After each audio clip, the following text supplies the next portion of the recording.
Bonjour à tous et bienvenue dans cette 3e vidéo du dictionnaire des yokai rédigé par Shigeru Mizuki. Dans la partie précédente, on avait parlé de plein de nouveaux yokai. Vous avez voté et le grand gagnant de cette partie est Tamabie. Il combattra donc aux côtés de notre yokai de la crasse, Akaname. Pour cette 3e partie, on va recenser à nouveau 8 nouveaux yokai qui commencent toujours par la lettre A. Et oui, nous n'en avons pas encore fini avec cette partie du dictionnaire. En tout cas, n'oubliez pas de voter pour votre yokai préféré dont je vais vous parler dans cette 3e vidéo. Allez, on se lance tout de suite. C'est parti!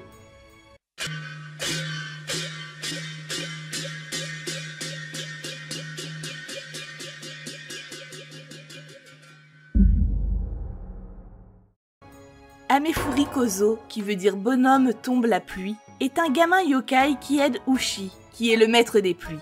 Autrement dit, le dieu qui fait tomber la pluie. Et Amefuri Kozo doit être son apprenti ou son disciple. On le rencontre souvent dans la campagne quand il pleut. Un soir, en rentrant chez lui, un homme se fit surprendre par la pluie. Soudain, il croisa un gamin, la tête couverte d'un parapluie sans manche, une lanterne à la main. « Tiens, mais c'est Amefuri Kozo, tu tombes bien !» s'écria l'homme, en arrachant de force le parapluie du gamin pour s'abriter, et en filant du plus vite qu'il put. Le voilà donc rentré chez lui, mais quand il voulut ôter le parapluie de sa tête, impossible de l'arracher. Dans la région de Tohoku, au nord-est du Japon, on raconte une histoire qui met en scène Amefuri Kozo et un renard. « Je fête les noces de ma fille, et je voudrais une belle noce de renard pour l'occasion. Si tu fais tomber la pluie, je te donne un poisson. » Car en japonais, quand il se met à pleuvoir, alors que le ciel est encore bleu, on dit que ce sont les renards qui font la noce. « Entendu, » dit le gamin tombe la pluie. Il n'a pas plus tôt prononcé ces mots que le ciel se couvre légèrement. Amefuri Kozo agite alors sa lanterne. Car en japonais, quand on voit des lumières alignées la nuit dans la campagne, on dit aussi que les renards s'en vont faire la noce. La pluie se met donc à tomber. Et voilà, le vœu du père qui voulait une belle noce de renard est exaucé. En fin de compte, Shigeru Mizuki se demande si Amefuri Kozo n'est pas plus proche d'un dieu que d'un yokai. Comme dirait la grande poétesse du XIe siècle, Seisho Nagon, « Au printemps, c'est l'aurore que j'apprécie. En été, les monstres. » C'est un jeu de mots. Akebono, aurore, et bakemono, monstre. Bref, l'été est la saison des yokai par excellence. Parlons de la moustiquaire. Autrefois, il y avait plus de moustiques qu'aujourd'hui. Allez savoir pourquoi. En été, on ne pouvait pas se passer de moustiquaire. Se glisser à l'intérieur provoquait une impression vaguement mystérieuse.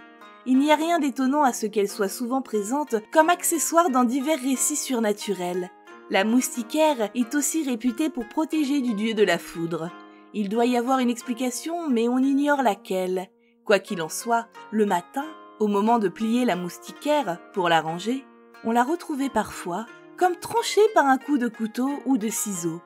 Les anciens disaient que c'était l'œuvre d'Amikiri, autrement dit, coupe-filet.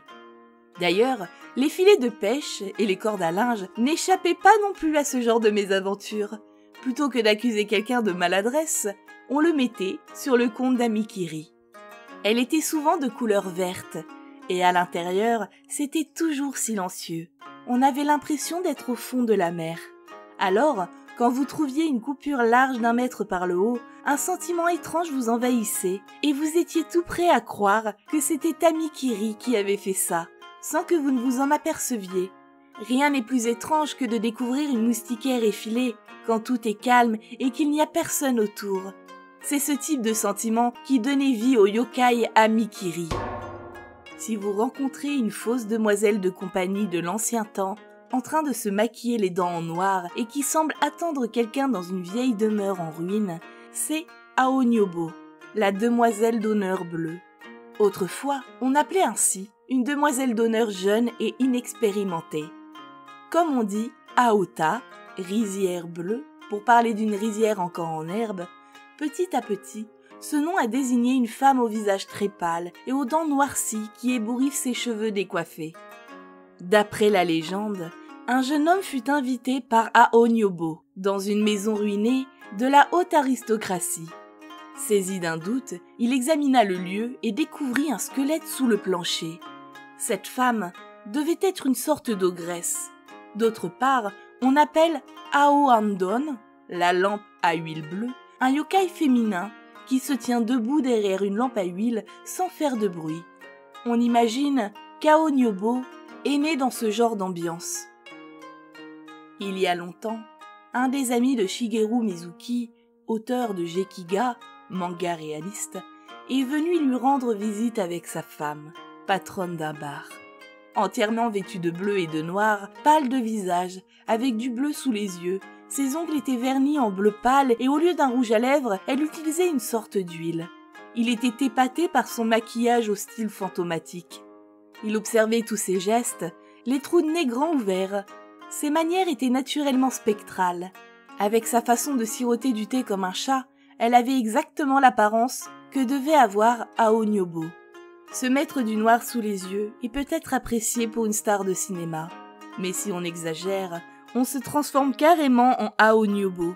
Comme quoi, ce yokai poursuit toujours sa carrière de nos jours.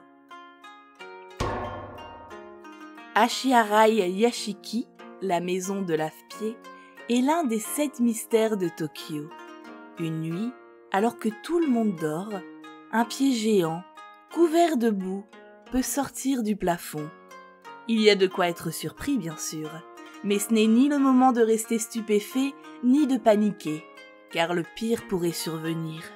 Le pied géant s'emballerait, piétinerait les membres et casserait toute la maison. Par contre, qu'un homme courageux lave soigneusement ce pied, celui-ci n'en demande pas plus et s'en va comme il est venu. Le plus célèbre de ces pieds géants, qui apparaissent parfois dans les maisons, est Ashiharai Honjo, lave-pied de Tokyo. Mais on connaît d'autres cas semblables ailleurs, en particulier dans les lieux qui s'appellent Senzoku, dont la tradition est on ne peut plus significative. Sen qui signifie 1000, mais aussi par le jeu de mots laver, plus Zoku, qui signifie pied. Il y a un quartier appelé Senzoku, près d'Asakusa, à Tokyo. C'est peut-être de là qu'est originaire Ashiharai Honjo. Dans l'arrondissement d'Ota, on trouve aussi un étang du nom de Senzoku. D'après le savant Kunio Yanagida, ce pied géant serait lié à des divinités géantes des montagnes, comme Daidarabo. Ce dernier aime bien se balader. Quand il visite un lieu, les habitants sont invités à lui exprimer leur respect pour être venus de si loin, et c'est bien le sens du service de laver son grand pied. En tout cas, inversement, maltraiter un yokai conduit aux pires infortunes.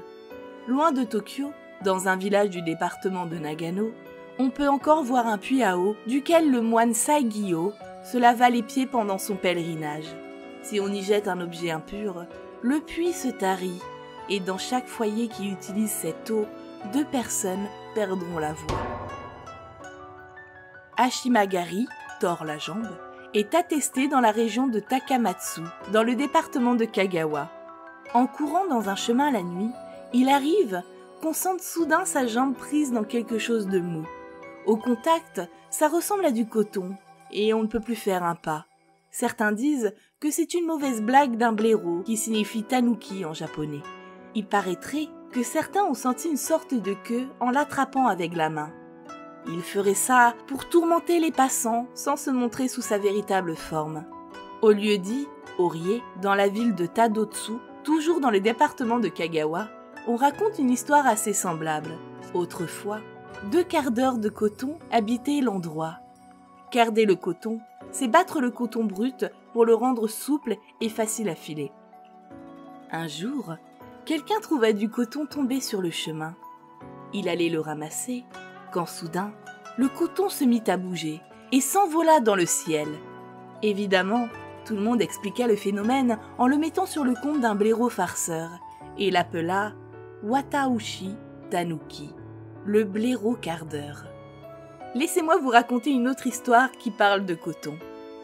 À Awa, dans le département de Tokushima, se trouve un pont appelé pont du cardeur. Quand on y passe après la tombée de la nuit, on entend le bruit de quelqu'un qui carde du coton. Là aussi, Les habitants disent en général qu'il s'agit d'un blaireau, mais d'autres disent qu'un quart d'heure a été émuré vivant dans une pile du pont et que c'est son fantôme qui continue à travailler sous la terre. En tout cas, celui-là n'arrive que quand on court trop vite. Pour l'éviter, il suffit de marcher tranquillement en essayant de ne pas y penser. D'après l'encyclopédie, le livre illustré des merveilles de Chine et du Japon de Wakan Sansai Zue de 1712, les longues jambes vivent dans le pays des longues jambes, et dans le pays des longs bras vivent les longs bras. On y lit qu'un longue jambe, qui se nomme donc Ashinaga, porte toujours sur ses épaules un long bras, qui se nomme un Tenaga, et qu'ils vont ainsi pêcher. Il semble, à Shigeru Mizuki, avoir lu un jour dans un livre que dans le monde des esprits, il y a aussi des Ashinaga et des Tenaga. On les appelle Otsune Kotsune, c'est-à-dire toujours petits. Cela signifie que Ashinaga Tenaga et Otsune Kotsune sont équivalents. On dit que les Ashinaga ont des jambes d'environ 6 mètres. Ça laisse imaginer la longueur des bras des Tenaga. Une nuit, il y a bien longtemps, dans l'île de Kyushu, à quelque distance du château d'Hirado, au pied du mont Kamizaki, un homme pêchait sur sa barque à proximité de la plage. Soudain, il aperçut quelqu'un portant une torche qui errait sur le rivage. Il fit des yeux comme des soucoupes et vit un géant, avec le haut du corps normal, mais des jambes de presque 3 mètres. Oh, « C'est un Ashinaga !» lui expliqua son matelot. « Quand on en voit un, c'est que le temps va changer. Par une nuit si calme et si limpide. »« Cela m'étonnerait bien, » fit le patron pêcheur, et il poursuivit vers le large. Il n'eut pas fait 1 mille que de gros nuages noirs apparurent, et la pluie se mit à tomber si fort qu'il dut trouver refuge en vitesse sur la côte. Cette nuit-là, il ne put regagner le port et termina la nuit à l'auberge la plus proche. Cet Ashinaga, perché entre ciel et terre, pourrait être la preuve que le pays des longues jambes existe bel et bien. Dans certaines régions, c'est un rémora qu'on appelle Ayakashi, le monstre. Mais celui dont je parle est une anguille géante qui apparaît souvent dans la mer à l'ouest. Dans le nord de Kyushu, on dit qu'Ayakashi est une émanation des âmes des pêcheurs morts en mer qui gardent rancune contre leurs camarades encore vivants. Certains documents anciens conseillent de le chasser en disant une prière pour leur âme, avec le sel et l'eau ou en dispersant de la cendre. Dans certaines régions, on l'appelle Ikuchi. On lit dans un ouvrage ancien qu'il assaillait les bateaux au pays d'Itachi, qui est l'actuel département d'Ibaraki, en pleine mer. Ikuchi pouvait monter sur les bateaux et les faire sombrer. C'était ce que les capitaines craignaient le plus. Il n'était pas particulièrement gros, mais il pouvait être long de plusieurs kilomètres. Il passait par-dessus le bateau et, le temps qu'il ait fini, ça pouvait prendre 2 ou 3 jours. Il laissait une énorme quantité de matière visqueuse. Et pour éviter que cette masse de glaire finisse par couler le bateau, tous les marins l'écopaient au fur et à mesure avec leur chapeau de jonque, sans un mot, jusqu'à ce qu'il ait définitivement disparu. Il n'attaquait que la nuit. Aussi, personne ne peut dire exactement à quoi il ressemblait. Mais plusieurs maîtres pêcheurs ont témoigné que sa peau est glissante et qu'il ressemble à une anguille bien grasse. Sur la plage de Hachijo, on voit parfois Ikuchi jouer à se lever et s'enrouler sur lui-même. Visiblement, c'est une drôle de créature, sans yeux ni bouche et qui bouge dans tous les sens. En Chine aussi, de nombreux récits font mention d'une anguille monstrueuse qui gêne les navires. Si ça se trouve, elle a un rapport avec Ayakashi. Appelé aussi Azuki Togi, ce qui veut dire la même chose, lave soja ou rince soja, parce qu'il fait un bruit comme quand on rince des faillots de soja rouge dans une passoire en bambou. Tchoki, tchoki. On l'entend souvent au bord d'une vallée ou sous un pont, chantonner en travaillant. Qu'est-ce que je fais? Je rince mes faillots ou je dévore le premier qui passe. Tchoki, tchoki. Et celui qui s'approche un peu trop pour voir glisse une pierre et finit les fesses dans l'eau. Je m'excuse sincèrement pour cette petite chanson aux notes fausses. C'était une petite parenthèse. Son existence est attestée dans plusieurs régions du Japon. À Yamanashi, c'est sous un vieux pont qu'il apparaissait.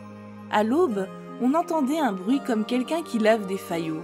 Certains croyaient que c'était un blaireau, sauf qu'on l'entendait même à 1 kilomètre de là.